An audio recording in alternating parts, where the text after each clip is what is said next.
Good morning. I'm glad you dropped by because today we're going to talk about binding. Now, binding a quilt could be anything from a placemat to a pot holder to a mug rug to a queen size or king size quilt. And I thought today we're not going to make anything as such. We're going to discuss or remind ourselves of the different types of bindings. When I started to look it up, I found 7, and we tend to always fall back to the original double-sided binding, but there's 7 different types, so let's just talk about them a wee bit and vary our types of binding depending on what you're making or how big your project is or whatever. So the first type is our most common, the double-sided binding, the folded one. And when I looked it up, I found it was called the French binding. I had not been aware of that, but with the double-sided, which is the most common certainly for me, maybe not for others, but it's referred to in many patterns. It's usually 2.5 inches. I'm not going to talk about each individual size so much as the method of doing it, because you might want to vary the size of yours. I generally go 2.5 inches for the double-sided binding. Some people go 2.25, and some like 3. They like it wide enough that it hangs onto your quilt well and gives it a good sturdy edge. So the 2.5 inch, you know that you cut as many strips as you need, the length you need, the perimeter plus 10 to 12 more for your corners and for when you finish it off together.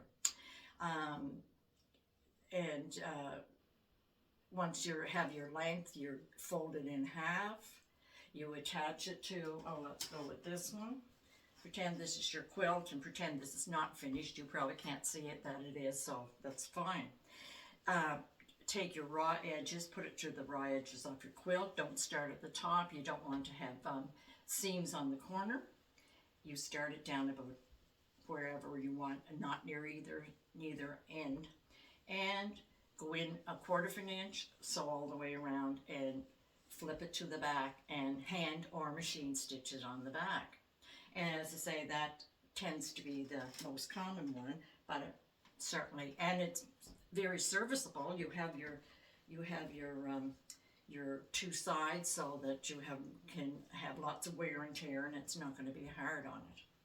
The second one, and this is mostly for smaller projects, certainly wall hangings, seasonal table toppers or table runners, and that's the single fold, yes, the single fold one, because it folds to the back. And because your double fold is usually 2.5, so 1.5 or 1.25 is good for your single one. And you make it the length you need. Put the raw edge to the raw edge, sew your 1/4 inch exactly the same way, turn it to the back, and either sew or hand stitch it on the back. One little hint would be, before you start attaching it to your quilt, press your little 1/4 inch on one side, sew it to the one that's not pressed, and when you turn it to your back, then you have that nice folded seam ready to go in, and it's not as much fiddling with when you go to do your sewing. The third one I found, not near as common, but I have seen it, and those who do it like it for a change. We always want to do something different, and this is cute, and it's called the chubby binding or the wide binding. This takes a lot of fabric, but if you like the results, you might want to try it for one time. It is a double fold, so it's similar to your double folded one, but it's you use a lot more fabric. Whatever width you want to show, if you want 1 inch to show on each side, then your binding width is going to be 4 times what you want to show plus 7/8. So it's, say if I want 1 inch to show, then I'm going to cut it times 4 is 4 inches, and your 7/8, it's almost 5 inches. So you have your 5 inches of binding. It's not this wide, you're going to double it, but you have your 5 inches all the way around, and that's using a fair amount of fabric. But as I say, if you'd like to try it once or like the look of it, then it's worth it to you. Now, in this one, we sew it the 1/4 inch all the way around, but the difference is When you go to set up your machine, put your binding on your quilt, but measure from the edge of your foot, from the very outer edge of your foot, measure over 1 inch of your quilt and tape your machine so that's 1 inch away, 1¼ inches away from the needle.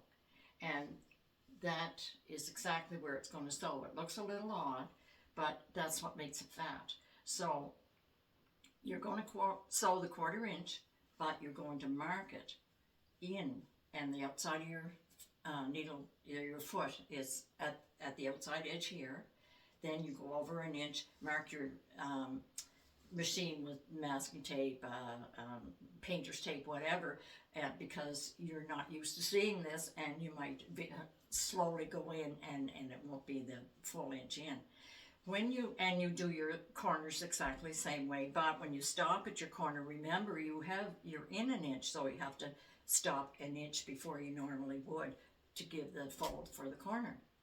Now, when you're all the way around, you go to fold it back, and you have your width from here to here, and then on the back. And again, you can machine or hand stitch it on the back. You can sew it to the back and take it around to the front and do a very fancy stitch. Because you have this area to work with, you can have a fancy stitch going back and forth on both your quilt and your binding, and it gives you something. If it's a plain color like this, it certainly gives you something that makes it very visible. So you decide you want to sew it to the back or to the front, which you can with several of these. So that's your chubby binding or your fat binding. It's not as common. I did see a few like that, and it took my eye because it was unusual, or because it was not the same as the others, not so unusual. It was just out of the ordinary from all the others. But the idea is, and of course your raw edge is towards the raw edge again, it's just that you're starting in there, which seems a little different, so you have to be careful how you do it. The next one is your flange binding, and or faux flange, faux meaning false and French. And in this one, I kind of like this one. Oh, well, I like them all. I haven't done the chubby binding, but they're very nice. In this one, you have 2 colors, and one, usually 1 inch for one color, 2 inches for the second color. The odd part is the little bit you see, the second color, is the one that's wider, because when you sew it to the back and turn it around, you don't see that color except for that tiny bit. So when you have 2 inches of one and 1 inch of the other and sew them together, you're taking up a 1/2 inch in your seam, so it's 2.5 inches, the same as your regular double binding. The difference is when you sew your 2 colors together, make your length of one color itself, and then make the length of the other color, and then join them. It's neater that way. And when you go to join them, if your pieces are the same length, stagger where you start so that you don't have your 2 joints going side by side. It makes a little bulkier. When you go to sew, when you finish sewing the 2 together, press towards the shorter side, press towards the smaller one, and then press in half exactly, and you get your little bit of faux binding. Now, it can be used for several things. This is just a topper that's going to be covered, so I'm protecting a table. So I wasn't going to take my time and make a lot of pretty fancy blocks on it, although I love doing that. But I thought, okay, it's a good solid color, but gosh, it looks like I just threw a piece of fabric on the table. So I bound it with the faux binding, and it's just enough to give it a little color. You can you could have used white, and you can use complementary or contrasting, but it just gives a little bit of extra that it adds to it. You sew it. This is a little different than your double binding, because when you go to sew this one, the easiest I found was, and this is how several directions were. Again, you're sewing your raw edges to the raw edge in the side, and putting your main color down. So when you go to sew your raw edge, there you go, test it before you sew it. When you put your main color down, don't start at the top, put it at the edge, sew your 1/4 inch seam, and when it turns around the corner, this is what you have. So you sew it to the back. Generally we do front first. Sew it to the back. When you take it around the corner and it's at the front, then you do stitch in the ditch, or you can hand sew it. You can hand sew it. With the stitch in the ditch, it leaves your little flange free and open. It's kind of cute, but you can hand sew it in there. You can hand sew it at the edge of the little flange. And if you do stitch in the ditch, the 2 feet that are easiest probably for that, or whatever you're used to, is a stitch in the ditch foot, or a zipper foot is nice and small, and you can see the seam very easily when you use the zipper foot. It doesn't take up much space. So that's the flange binding. And because I do like it, and I'm a little bit partial here, I made several. This is another one. This would be a placemat, and it kind of covers something up. When I chose these colors, I thought, well, there's tan in the beige and the red. I'll use tan with it, but when you have the single, it just is too powerful for the whole thing. So if it was finished like this, without the flange, it just I didn't care for it. And rather than take it apart, I thought, okay, with the little bit of red flange around it, it kind of pulls your eye away from it a bit, and you're going to have your plate there anyway. So the flange adds a little, and it's worth the extra time of doing the 2 individual colors because the results are so appealing. So that's your flange binding. The last one is split binding, or last one I'm going to talk about. There are a couple more, but your split binding or your 2-color binding.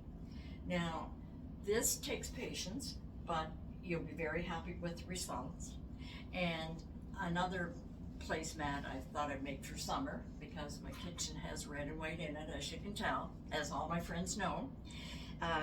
This one will be a placemat. And that's all the red I had left. I have to back it with something else, so I have a lot of this, so I'm using the gray backing, which you've seen before.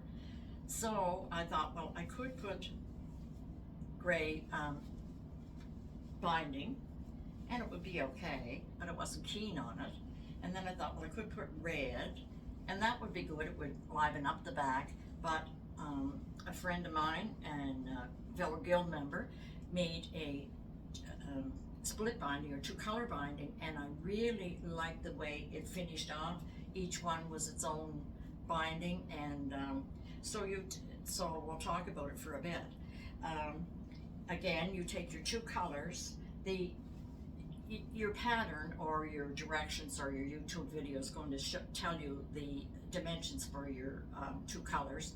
One is a fair amount wider than the other, and I would join your 2 color, join your the length you need individually for each color, and then when you put your 2 colors together, press it well at the edge of where the 2 colors meet. It's not going to be even on. The colors aren't going to be even. You're going to see one color's a little more uneven, a little shorter than the other. That's fine. Your attention is on the very edge where it's pressed neat. I didn't do this one yet, just to show that when I add it, when I put this binding on and I turn it around, again, test. You have to be very careful. Matter of fact, for each one of them, make a little, or each one that you're not used to doing, make a little short strip off a sample one, and try attaching it. Pin it on, look at it, turn it over. It might save you a lot of time, a lot of unsewing. So when I put this color on, if you don't have that completely pressed, you're going to see a bit of the other color on the other side, which doesn't matter, but it defeats the purpose of what you're doing. So if you want it exactly sharp, the pressing is your key point. So Now as I say, there are 2 other types of binding. I thought that was long enough for one time, so we went into 5 different types. And it's a good reminder or exposure, whichever, for your next project. Try different ones just for a change. This one, and again, I did admit that I do like the faux binding. This one is a full quilt, well, a double size, and I did it about 10 years ago, and that's when I was first introduced to it. I love the quilt itself. I like the colors, and when I went to put the binding on, I was going to use the same color as the border, which is pretty by itself, but I saw about the flange binding, and I think it really adds a little something to it. And on the back, it's just the plain, the rose color. It's easy to do because you're attaching it pretty much the same way, except this one I attached to the back, and I did the stitch in the ditch, but you can hand sew it for sure. You don't have to machine stitch it if you're not used to. If you're used to machine stitching it, this is a cat's meow because it's already finished for you. You just have to, and you even have the line to follow, so it's probably even easier to machine stitch than some other types of binding. So I hope you try one different kind and enjoy it, and let me know which one you do enjoy, and let me know of other types that you do, which I haven't talked about. I know there are a couple of others for sure, but enjoy your day and see you next time. Thank you.